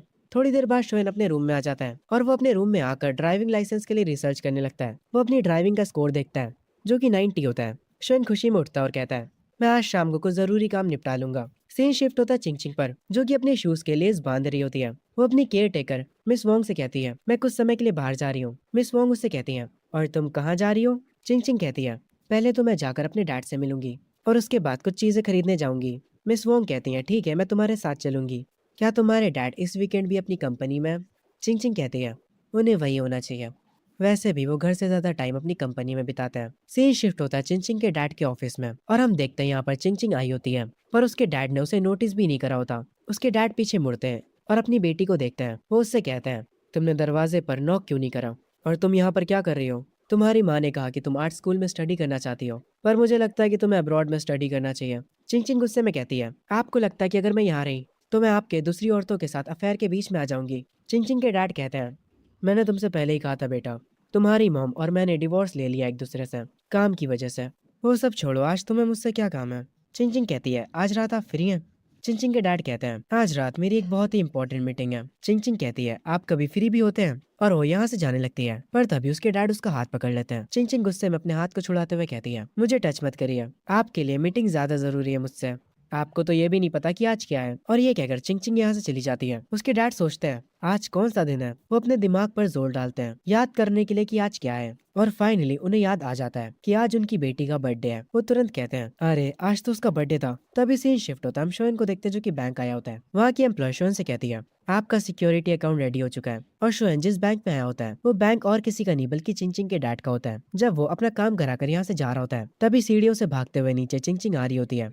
वो शोएन से टकरा जाती है। शोएन उसे देखता है और उससे पूछता है, क्या तुम ठीक हो? अरे ये तो तुम हो। पीछे सीढ़ियों से चिंग चिंग के डैड आ रहे होते हैं। चिंग चिंग उन्हें देखती है और फिर वो शोएन से कहती है, कुछ मत कहना। वो शोएन का हाथ पकड़ लेती है। शोएन को कुछ भी समझ नहीं आता और वो अपने मन में कहता है, आखिर यहाँ पर चल क्या रहा है? चिंग चिंग के डैड उसको शोएन के साथ देखकर कहते हैं, अब ये कौन है? चिंग चिंग तुरंत कहती है, ये मेरा बॉयफ्रेंड है और अब हम लोग यहाँ से जा रहे हैं। शोएन को कुछ समझ नहीं आता, वो काफी कंफ्यूज होता है। चिंग चिंग उसे अपनी कार तक ले जाती है। वो उसे अपने कार में बैठने के लिए कहती है और फिर वो मिस वांग से कहती है, आंट वांग अब चलिए चलते हैं। शोएन को चिंग चिंग के साथ देखकर मिस वांग अपने मन में कहती हैं, ये लोग एक साथ क्या कर रहे हैं? और अब तो ये लोग एक दूसरे का हाथ भी पकड़े हुए हैं। शोएन तुरंत चिंग चिंग से पूछता है, हे तुम्हें क्या हुआ है? तुमने मुझे अपना बॉयफ्रेंड कहा? सच में? मैंने कब तुम्हें हाँ कहा? चिंग चिंग कहती है, समझ लो तुमने मुझ पर एक एहसान करा। शोएन हैरान होता और कहता है, मैंने तुम पर एहसान करा? तुम्हारे में सच में कोई भी शर्म नहीं है। चिंग चिंग कहती है, तो फिर तुम्हें और क्या चाहिए? शोएन तुरंत अपना फोन निकालता और कहता है, पहला तो तुम अपने वीचैट पर मुझे ऐड करो और इसके बारे में हम बाद में बात करेंगे। शोएन भाई, आईडी लेने का तरीका थोड़ा कैजुअल है, पर कोई ना, मैं समझता हूँ। चिंग चिंग उसे अपनी आईडी दे देती है। शोएन उससे उसका नाम पूछता है और वो उसे अपना नाम बता देती है। तभी सीन शिफ्ट होता है चिंग चिंग के डैड के ऊपर। वो अपने मैनेजर से कहते हैं, वो जो बंदा अभी यहाँ पर आया था उसके बारे में पता लगा, वो कौन है? चिंग चिंग के डैड उसकी मॉम को कॉल करते हैं और कहते हैं, क्या तुम्हें पता है कि तुम्हारी बेटी किसी को डेट कर रही है? चिंग चिंग की मॉम कहती है, क्या तुम पागल हो गए हो? तुम ये कैसी बातें कर रहे हो? उसके डैड कहते हैं, अभी अभी वो यहाँ पर अपने बॉयफ्रेंड के साथ आई थी और वो उसका हाथ भी पकड़े हुई थी। उस लड़के का नाम शोयान है। चिंग चिंग की मॉम पता नहीं क्यों एक्साइटेड हो जाती है और कहती है, वो लड़का दिखने में कैसा है? चिंग चिंग के डैड गुस्सा होते हैं और कहते हैं, वो कैसा दिखता है इससे तुम्हें क्या मतलब है? मुझे परवाह नहीं है, उसकी केयर टेकर को कॉल करो और उससे ये सब पूछो। चिंग चिंग की मॉम कहती है, ठीक है मैं उससे पूछ लूंगी। ये कहकर वो कॉल कट कर देती हैं और वो तुरंत कॉल लगाती है मिस वोंग को। मिस वोंग जो कि कार ड्राइव कर रही होती है, उनके पास चिंग चिंग की मॉम का कॉल आता है।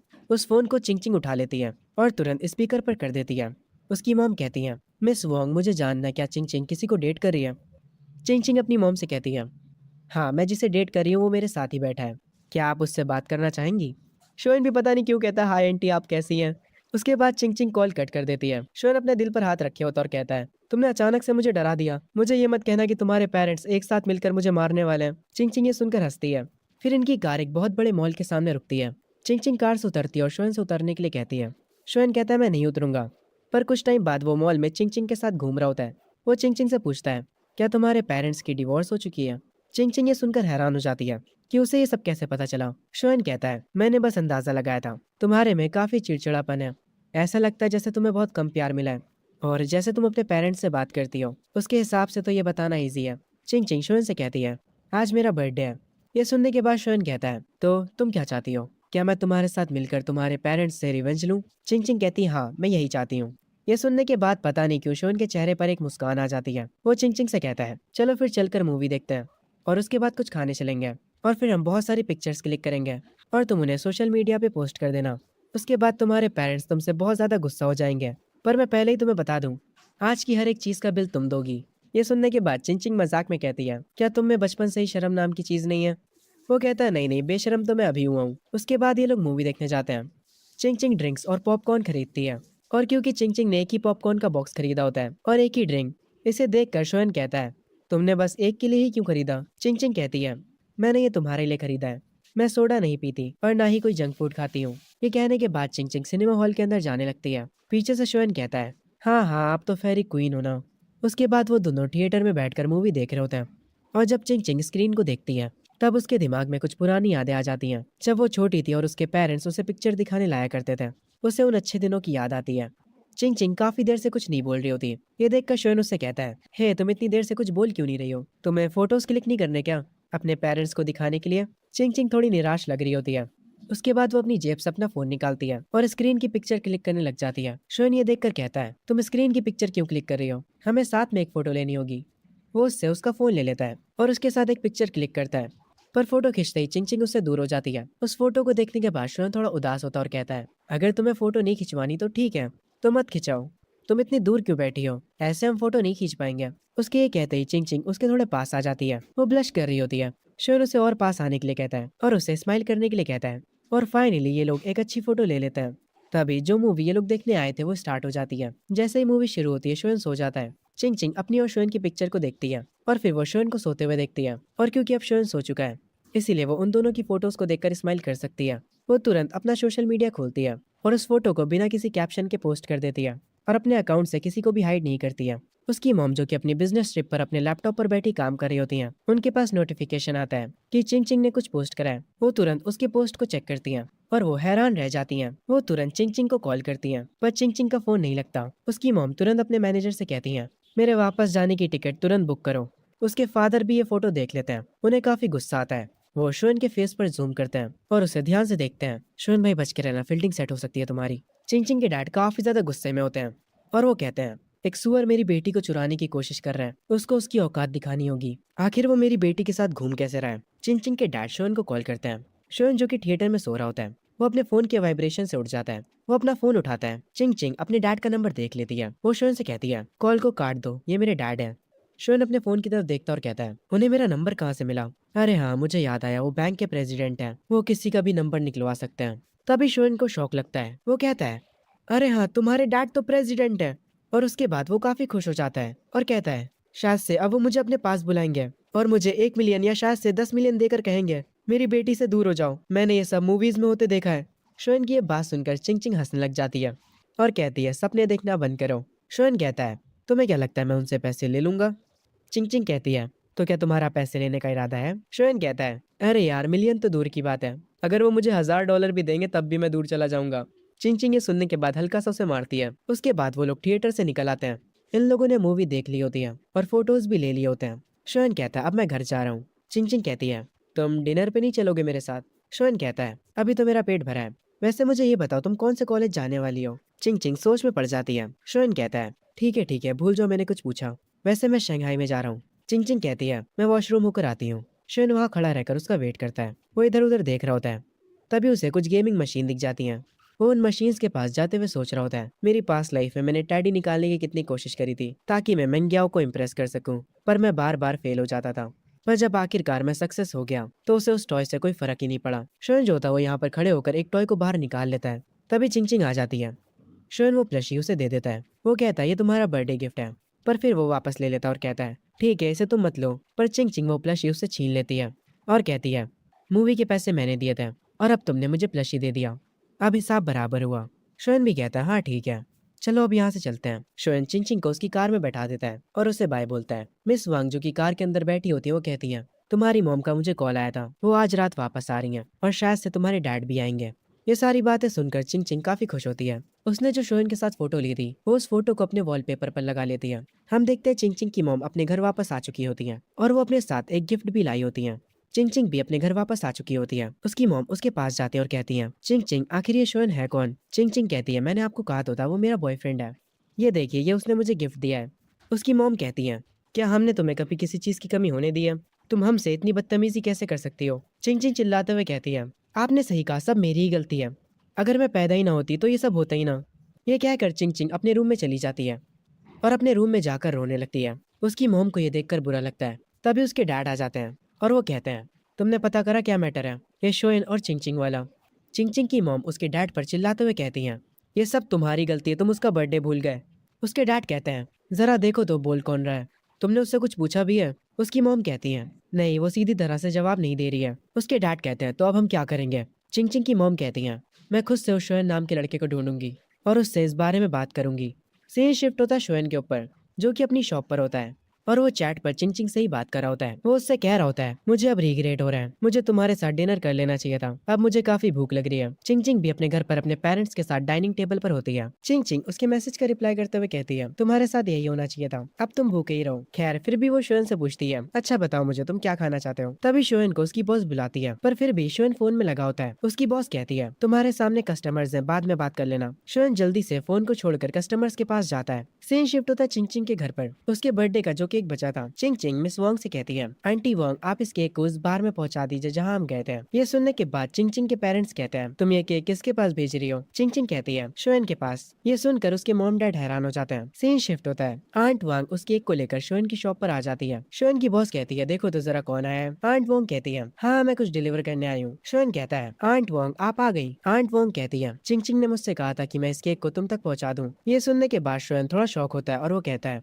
वो सच में शायद से थोड़ी सी पागल है। ये सब देखने के बाद शोएन की बॉस कहती है, मुझे सच सच बताना तुम दोनों डेट कर रहे हो है ना। शोएन कहता है, आप ये किस बारे में बात कर रही हैं, मैंने बस उसकी मदद करी थी। मैंने उससे कहा था कि मुझे भूख लगी है, इसीलिए उसने मुझे ये केक भेज दिया। ये सुनने के बाद बॉस हंसते हुए कहती है, मुझसे मजाक मत करो, मुझे यकीन नहीं होता। तभी सीन शिफ्ट होता है हमारे वे भाई पे। काफी टाइम बाद दिखा है ये लड़का। खैर इस टाइम पर वो कॉफी शॉप पर होता है मैन ग्याओ और उसकी दोस्त के साथ। वे उनसे पूछता है, तो तुम दोनों को मुझसे क्या काम है। मैन ग्याओ कहती है, मुझे बताओ कि आजकल शोएन क्या कर रहा है। वे बताता है कि वो पार्ट टाइम जॉब कर रहा है। ये सुनने के बाद मैन ग्याओ की दोस्त कहती है, मैं अब सब समझ गई, वो गरीब हो चुका है इसीलिए तुम्हें इग्नोर कर रहा है। वैसे भी लड़कियों के पीछे भागने में पैसे खर्च होते हैं। वो ये सुनकर कहता है, नहीं नहीं तुम बिल्कुल गलत सोच रही हो, वो अपने आने वाले ड्राइविंग टेस्ट के लिए बिजी है, वो हमारे साथ अब गेम भी नहीं खेलता। मैन ग्याओ कहती है, तो वो मुझे इग्नोर क्यों कर रहा है। तभी सीन शिफ्ट होता है शोएन पर, जो कि अपने रूम में बैठा चैट पर चिंग चिंग से बातें कर रहा होता है। वो उसे कल के केक के लिए शुक्रिया बोलता है। चिंग चिंग भी उससे बातें करते हुए उसके रिप्लाई में कहती है, वो केक बहुत ही ज्यादा बड़ा था इसीलिए हम उसे खत्म नहीं कर पाए। तब मुझे समझ आया कि मैं उस केक को तुम्हें भी भेज सकती हूँ। शोएन चैट पर उससे पूछता है, चिंग चिंग तुम्हारे और दोस्त नहीं है क्या। ये सुनने के बाद चिंग चिंग थोड़ा शांत हो जाती है और कहती है, तुम्हें इससे क्या मतलब। शोएन कहता है, ऐसा लगता है मैंने सच बोल दिया, कल के केक की वजह से मैं तुमसे अच्छे से बोल रहा था, मैं तुम्हारा एक अच्छा दोस्त बन सकता हूँ। चिंग चिंग कहती है, तुम्हारा शुक्रिया पर इसकी जरूरत नहीं है। शोएन अपने बेड पर लेट जाता है और पूछता है, तुम क्या कर रही हो। चिंग चिंग बोलती है, तुम्हारा इससे क्या मतलब है। शोएन कहता है, मैं बस क्यूरियस हूँ तुम्हारे जैसे अमीर बच्चे अपना टाइम पास कैसे करते हैं। वो कहती है कि मैं कॉमिक्स पढ़ती हूँ, क्या तुम्हें भी वो पसंद है। शोएन कहता है, हाँ मुझे बहुत पसंद है। शोएन कहता है, मैंने जो कॉमिक्स पढ़ी है वो तुमने भी कभी नहीं पढ़ी होंगी। ये सुनने के बाद चिंग चिंग कहती है, आखिर तुम ऐसा क्या पढ़ रहे हो। शोएन कहता है, मैं तो एच मानवा पढ़ता हूँ। ये सुनने के बाद चिंग चिंग उसे ठरकी बोलती है। तभी सीन वापस से वे पर शिफ्ट होता है। वो गुस्से में मेनग्याओ से कहता है, पहले शोएन हर जगह तुम्हारा पीछा किया करता था, पर क्या तुमने कभी उस पर ध्यान दिया है। ये सुनने के बाद मेनग्याओ की दोस्त कहती है, तुम लड़कों को लगता क्या है, अगर तुम हमें अच्छे से ट्रीट करो तो हम तुम्हें हाँ कर देंगे। ये सुनते ही वे कहता है, अगर वो तुम्हें पसंद नहीं था तो तुम्हें उसे रिजेक्ट कर देना चाहिए था, पर तुम उसका फायदा उठाती रही, तुम उससे भी बातें करती रही और उसी टाइम पर तुम दूसरे लड़कों के साथ भी फ्लर्ट कर रही थी। आखिर इसमें तुम्हें मजा क्या आता है। मेनग्याओ की दोस्त कहती है, तुम ये क्या क्या कह रहे हो। वे अपनी कॉफी को उठाते हुए कहता है, तुम प्ले गर्ल्स ऐसे ही बात करती हो। तभी हम शोएन के डैड को देखते हैं, जो कि अपनी चाय के मजे लेते हुए न्यूज़पेपर को पढ़ रहे होते हैं। तभी यहाँ पर शोएन आ जाता है। वो अपने डैड से कहता है, डैड मुझे आपसे कुछ बात करनी है। उसके डैड कहते हैं, अगर तुम्हें पैसे चाहिए तो अपनी माँ से मांग लो। ये कहकर वो वापस से चाय पीने लगते हैं। शोएन कहता है, असल में मुझे ड्राइविंग स्कूल के लिए साइन अप करना है। ये सुनने के बाद उसके डैड कहते हैं, मुझसे पैसे मत मांगो, मैं बहुत गरीब हूँ। पर तभी शोएन एक अजीब सी स्माइल के साथ कहता है, अरे डैड वो बाथरूम की सीलिंग वहाँ पर भी तो शायद पैसे थे और टीवी स्टैंड के नीचे भी पैसे थे। मुझे पता है कि आप पिछले 6 महीनों से पैसे जमा कर रहे हो। ये सुनते ही उसके डैड की चाय गिर जाती है और वो कहते हैं, तुम्हें ये सब कैसे पता। शोएन बस हंसता है। उसके डैड कहते हैं, ठीक है मैं कल लिविंग रूम के टेबल पर पैसे रख दूंगा। ये सुनने के बाद शोएन कहता है, ये हुई ना बात, मैं अब काम पर जा रहा हूँ।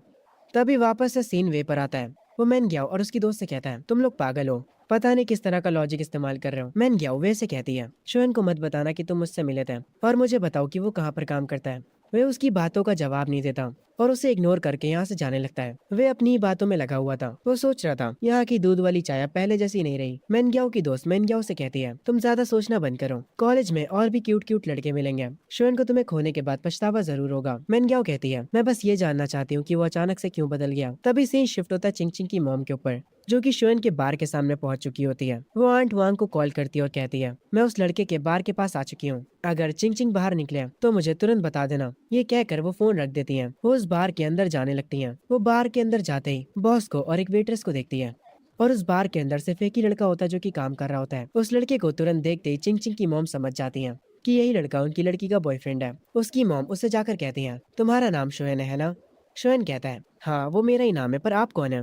वो जाकर एक टेबल के पास बैठने लगती है और कहती है, मैं चिंग चिंग की मॉम हूँ, क्या हम थोड़ी देर के लिए बात कर सकते हैं। शोयन बिना कुछ कहे उनके पास जाकर बैठ जाता है। बॉस ये सीन देखकर वेट्रेस से कहती है, ये लो आ गई मुसीबत। चिंग चिंग की मॉम कहती है, तो मुझे बताओ तुम मेरी बेटी से कहाँ पर मिले थे? शोयन कहता है, हम एक लेक के पास मिले थे और फिर इस बार में एक बार मिले थे और मैं उससे तीसरी बार उसके बर्थडे पर मिला था। ये सुनने के बाद उसकी मॉम कहती है, तो तुम बस मेरी बेटी से 3 बार ही मिले हो और तुम लोग अभी से डेट करने लगे?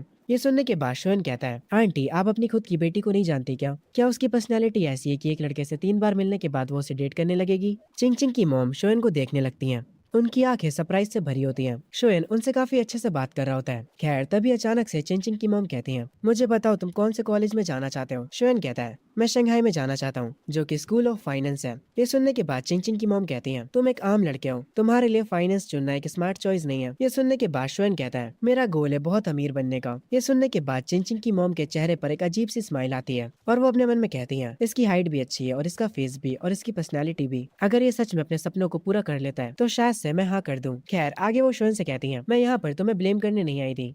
मुझे कोई दिक्कत नहीं अगर तुम चिंग चिंग के दोस्त हो तो, पर मैं उम्मीद करती हूँ कि तुम लाइंस को क्रॉस नहीं करोगे। तुम एक स्मार्ट बच्चे हो, तुम्हें पता होगा मेरा क्या मतलब था इससे। शोयन कहता है, फिक्र मत करिए आंटी, मैं सब समझ गया। चिंग चिंग की मॉम अपना फोन उठाती है और कहती है, क्या हम एक दूसरे को वी चैट पर ऐड कर सकते हैं? शोयन हाँ कर देता है। उसके बाद वो उस म्यूजिक बार से निकल आती है। वो अपनी कार में बैठी होती है और काफी ज्यादा थकी हुई लग रही होती है। तभी सीन शिफ्ट होता है वे पर, जो कि अपने घर पर बैठा गेम खेल रहा होता है। असल में वो कॉल पे शोयन से बात कर रहा होता है। शोयन दूसरी तरफ से कहता है, वे चलो चलते हैं, कल ड्राइविंग स्कूल के लिए साथ में साइन अप करते हैं। ये सुनने के बाद वे कहता है, इतनी जल्दी?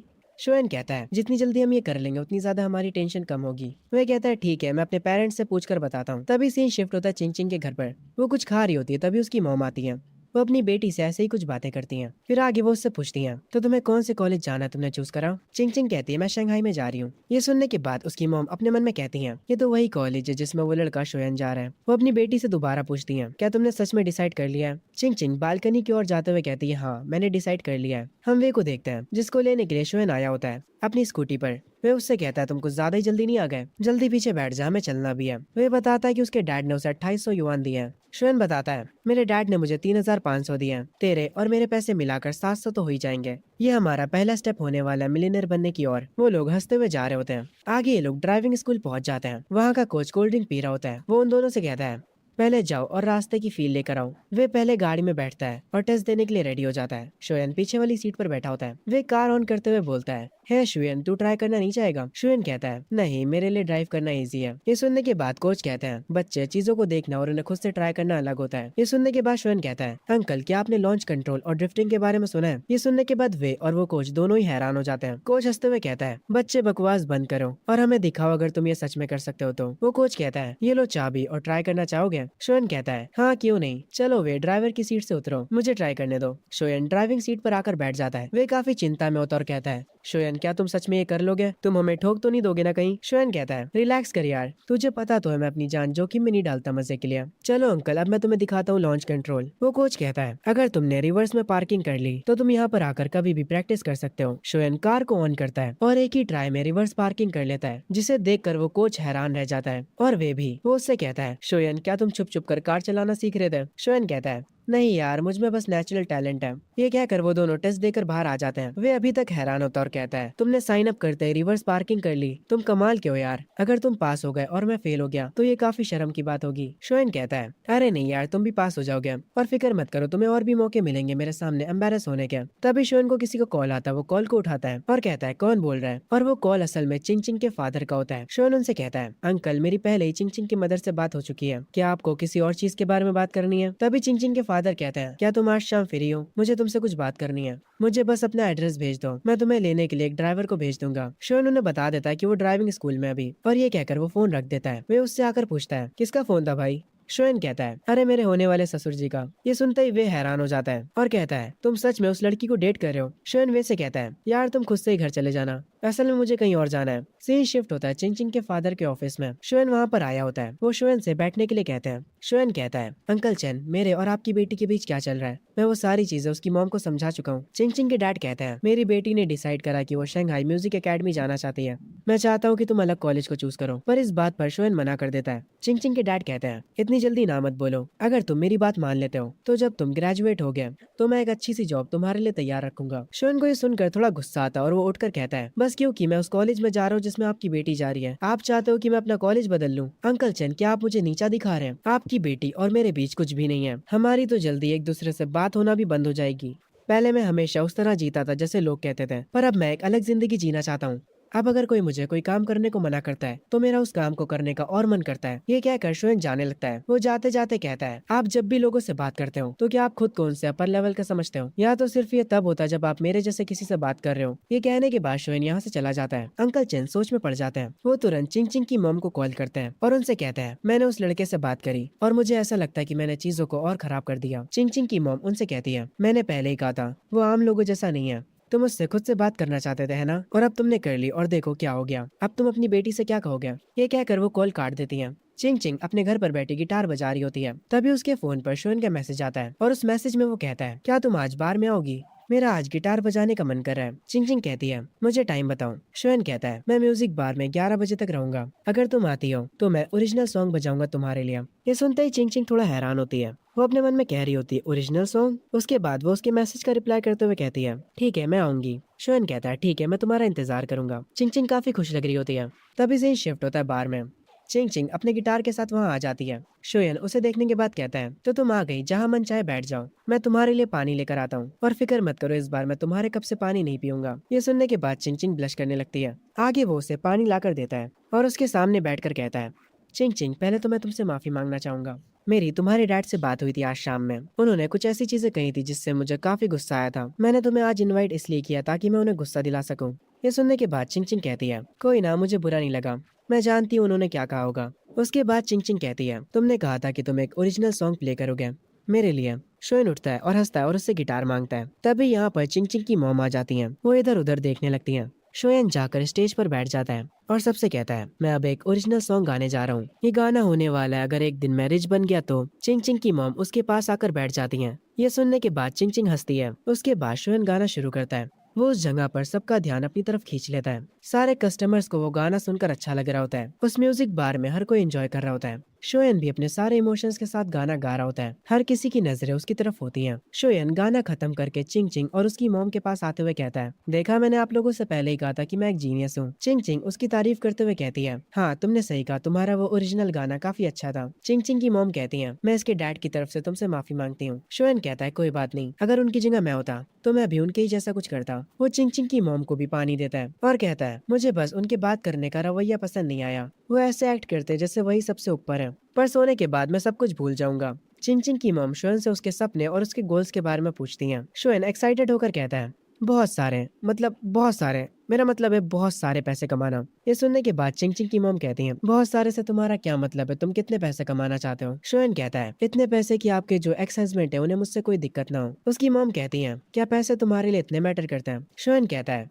गरीबों की ज्यादातर प्रॉब्लम्स पैसे ना होने की वजह से आती है और आजकल तो चीजें और खराब हैं। उसकी मॉम कहती है, कैसी चीजें खराब हैं? शोयन शर्माते हुए कहता है, अरे मेरा मतलब था जैसे शादी के रिश्ते आना और तुम्हें लड़की वाले रिजेक्ट कर देते हैं क्योंकि तुम कम पैसे कमाते हो। ये सुनकर चिंग चिंग की मॉम हंसने लगती है और वो कहती है, तो तुम्हारे हिसाब से एक अच्छा आदमी किसे कहते हैं? उसके पास कौन सी क्वालिटीज होनी चाहिए? शोएन कहता है, मैं आपको एग्जाम्पल के साथ बताता हूँ। एक बंदा है जो कि KFC से $50 का खाना खाना चाहता है। उसके हिसाब से वो खाना बहुत ही महंगा है, पर अगर वही खाना उसकी वाइफ या फिर उसकी बच्ची मांगे तो वो बिना सोचे समझे उन्हें वो खिलाएगा। एक अच्छा आदमी ये होता है। ये लोग काफी देर तक आपस में बातें करते हैं, इतनी देर तक कि ये लोग टाइम देखना भी भूल जाते हैं। आखिर में शोएन इन्हें बाहर तक छोड़ने जाता है। चिंग चिंग की मॉम को धीरे धीरे शोएन पसंद आने लगता है। वो उसे एक्सेप्ट करना स्टार्ट करने लगती है। वो शोएन से कहती है, तुम्हारे साथ बात करके काफी अच्छा लगा। अगर कभी चिंग चिंग तुमसे दोबारा मिलना चाहेगी तो फिक्र मत करो, मैं उसके साथ नहीं आऊंगी। शोएन कहता है, आंटी आप परेशान मत होइए, मैं हमेशा अपने वादे निभाता हूँ। ये सुनने के बाद चिंग चिंग और उसकी मॉम कार में जाकर बैठ जाते हैं। शोयन खिड़की पर कहता है, चिंग चिंग तुम अपना गिटार बार में ही भूल गई। ये सुनने के बाद चिंग चिंग कहती है, तुम उस गिटार को रख सकते हो कुछ दिनों के लिए, पर हाँ मुझे वापस देना मत भूलना। वो उसे बाय बोलती है। शोएन कहता है, ठीक है फिर तुम्हें इंतजार करना पड़ेगा अगली बारी का जब हम मिलेंगे। खैर उसके बाद उनकी कार यहाँ से चली जाती है। तभी यहाँ पर शोएन की बॉस आती है और वो कह रही होती है,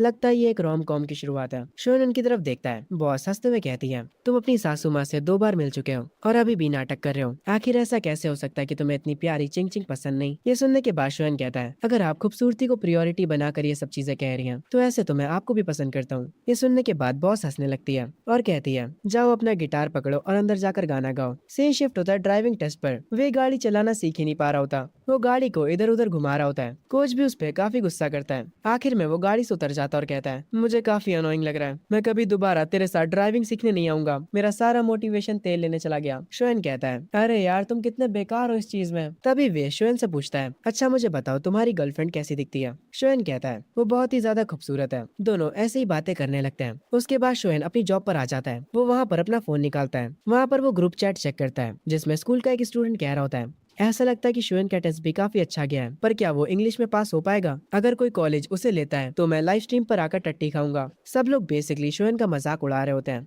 पर वे अकेला शोएन की तरफ से बोल रहा होता है और कह रहा होता है, शोएन के अच्छे नंबर्स आएंगे। वे में और बाकी के स्टूडेंट्स में बहस शुरू हो जाती है। वे अकेला शोएन की तरफ से लड़ रहा था। शोएन इन लोगों को बातें करते हुए देखता है और वो अपने मन में कहता है, ये लोग कितने ज्यादा चाइल्डिश हैं। वो ग्रुप चैट को बंद कर देता है और अपने मन में कहता है, कल रिजल्ट आ जाएंगे। वो चिंग चिंग को मैसेज करता है और कहता है, क्या तुमने डिसाइड कर लिया कि तुम कौन से कॉलेज जाने वाली हो। चिंग चिंग बताती है वो शंघाई जाने वाली है। इनकी ऐसे ही थोड़ी बात होती है। चिंग चिंग उससे कहती है, मेरे गिटार के साथ कुछ होना नहीं चाहिए। शोएन कहता है, तुम चिंता मत करो, मैं उसका ट्रेजर जैसे ध्यान रखूंगा, यहाँ तक कि मैं उसे गले लगा लेता हूँ जब भी मैं सोता हूँ। ये सुनने के बाद चिंग चिंग उसे ठरकी बोलती है। शोएन हंसता है और कहता है, मैं तुम्हें थोड़ी ना गले लगा रहा हूँ जो तुम मुझे ठरकी बोल रही हो। चिंग चिंग कहती है, बकवास बंद करो। उसके बाद चिंग चिंग कहती है, तुमने जो सॉन्ग लिखा था क्या तुम मुझे उसके लिरिक्स भेज सकते हो। शोएन कहता है, ठीक है, पर कॉपीराइट ना पाने के लिए आपको 10,000 देने पड़ेंगे। चिंग चिंग कहती है, ठीक है, हमारी डील रही। इनका ऐसे ही थोड़ा हंसी मजाक चलता है, पर जो अपना शोएन होता है वो सच में अपना अकाउंट नंबर भेज देता है, मतलब कॉपीराइट के पैसे लेने के लिए। वो असल में मजाक कर रहा होता है। उसे लगता है कि चिंग चिंग पैसे नहीं भेजेगी, पर वो हैरान हो जाता है क्योंकि उसके अकाउंट पर मैसेज आता है, 10,000 आपके बैंक अकाउंट में क्रेडिट हो चुके हैं। ये देखने के बाद शोएन अपने मन में कहता है, ये लड़की कितनी खूबसूरत है और इसके पास पैसे भी हैं। चिंग चिंग कॉमिक्स पढ़ने लगती है। शोएन उसे अपने गाने के लिरिक्स भेज देता है। वो कहती है, अच्छा काम करा, अब तुम जा सकते हो। और वो वापस से कॉमिक्स पढ़ने लगती है। उसकी मॉम चिंग चिंग को मुस्कुराते हुए देखती है और अपने मन में सोचती है, क्या ये लड़की सच में सीरियस है। तभी सीन शिफ्ट होता है शोएन के घर पर, जहाँ उसकी मॉम बार बार घड़ी को देखे जा रही होती है और कहती है, टाइम बस होने ही वाला है, आखिर ये शोएन अभी तक उठा क्यों नहीं है। शोएन के डैड कहते हैं, वो कल रात घर लेट आया था। उसकी मॉम उसके डैड को उसे उठाने के लिए भेजती है और बार बार घड़ी को देखे जा रही होती है, पर अभी तक शोएन उठा नहीं होता है। उसके डैड वापस आ जाते हैं। उसकी मॉम कहती है, आखिर वो कर क्या रहा है, अगर उसके नंबर्स अच्छे नहीं आए होंगे तो वो गया। शोएन के डैड कहते हैं, उसकी एडमिशन टिकट टेबल पर रखी है, हम उन्हें खुद भी तो चेक कर सकते हैं। शोएन की मॉम थोड़ा गुस्सा तो होती है, पर फिर वो खुद से रिजल्ट चेक करने के लिए मान जाती है। शोएन के डैड लैपटॉप पर बैठकर उसका रिजल्ट चेक करने लगते हैं। शोएन की मॉम उसका रोल नंबर बता रही होती है। उसके डैड ऑनलाइन रिजल्ट चेक करते हैं। तभी यहाँ पर उठकर शोएन आ जाता है। वो पीछे से कहता है, तो क्या आप लोगों को मेरा रिजल्ट मिल गया। उसकी मॉम कहती है, वही ढूंढ रहे हैं, क्या ये इंटरनेट सही नहीं चल रहा है। शोएन अपना फोन निकालते हुए कहता है, एक सेकंड रुकिए, मैं अपने फोन पर चेक करता हूँ। और जब वो अपनी इन्फॉर्मेशन डालता है तब उसका रिजल्ट उसके फोन पर आ जाता है और शोएन का स्कोर आया होता 558, जिसे देखकर उसकी मॉम कुछ ज्यादा ही खुश हो जाती हैं। उसके इंग्लिश के नंबर्स देखकर उसके डैड इतने शौक हो जाते हैं कि वो कहते हैं, क्या तुमने इंग्लिश में चीटिंग करी थी। शोएन हंसते हुए कहता है, नहीं, मैं बस लकी था, मैंने हर एक चीज सही गेस करी थी। शोएन का जो रिजल्ट होता है वो टॉप टियर होता है, जिसे देखकर उसके पेरेंट्स काफी ज्यादा खुश होते हैं। शोएन की मॉम कहती है, जल्दी से इसके ग्रैंडपा और इसकी ग्रैंडमा को कॉल करिए और उन्हें ये खुशखबरी बताइए और बाकी सारे रिलेटिव्स को भी। शोएन कहता है, मैंने तो पहले ही आपसे कहा था कि मैं टॉप ग्रेड लाने वाला हूँ। शोएन अपना फोन चेक करता है। उससे वे का मैसेज आया होता है जो कि उसे बताता है कि उसे 507 नंबर्स मिले हैं। वो शोएन से उसका रिजल्ट पूछता है और जब वो शोएन का रिजल्ट सुनता है वो हैरान रह जाता है। वो शोएन से कहता है, सच में तुम्हारे इंग्लिश में 125 कैसे आए। तुमने पक्की बात है चीटिंग करी होगी। तुम्हारे 558 आए, तुम सच में एक टॉप कॉलेज में जा सकते हो। वे शोएन के लिए खुश होता है। उनकी स्कूल की ग्रुप चैट में काफी शोर मच रहा होता है। वे अपने मन में कहता है, अभी तो मैं तुम लोगों को एक सरप्राइज देने वाला हूँ। तो मैं शोएन का रिजल्ट बताकर वो ग्रुप चैट में शोएन का रिजल्ट सेंड कर देता है और उसका रिजल्ट देखने के बाद पूरी की पूरी चैट क्रेजी हो जाती है। वो चैट फुल ऑफ रिएक्शन से भर जाती है। सब लोग शोएन की तारीफ कर रहे होते हैं। दूसरी तरफ हम मेनग्याओ को देखते हैं जो कि अपने फोन पर उसी ग्रुप चैट को देख रही होती है और अपने मन में कह रही होती है, आखिर ये कैसे पॉसिबल हो सकता है। शोएन ने 558 स्कोर किया है। वो लड़का पहले मेरे पीछे पागल था और मैं उसे अटेंशन भी नहीं देती थी। आखिर ये सब कब चेंज हो गया, आखिर क्यों, वो मुझे छोड़ने के बाद और बेटर कैसे हो गया। ये कहते वक्त मेनग्याओ की आंखों से आंसू बहने लगते हैं और वो अपने फोन को वापस से अपनी पॉकेट में रख लेती है और वो गहरी सोच में डूब जाती है।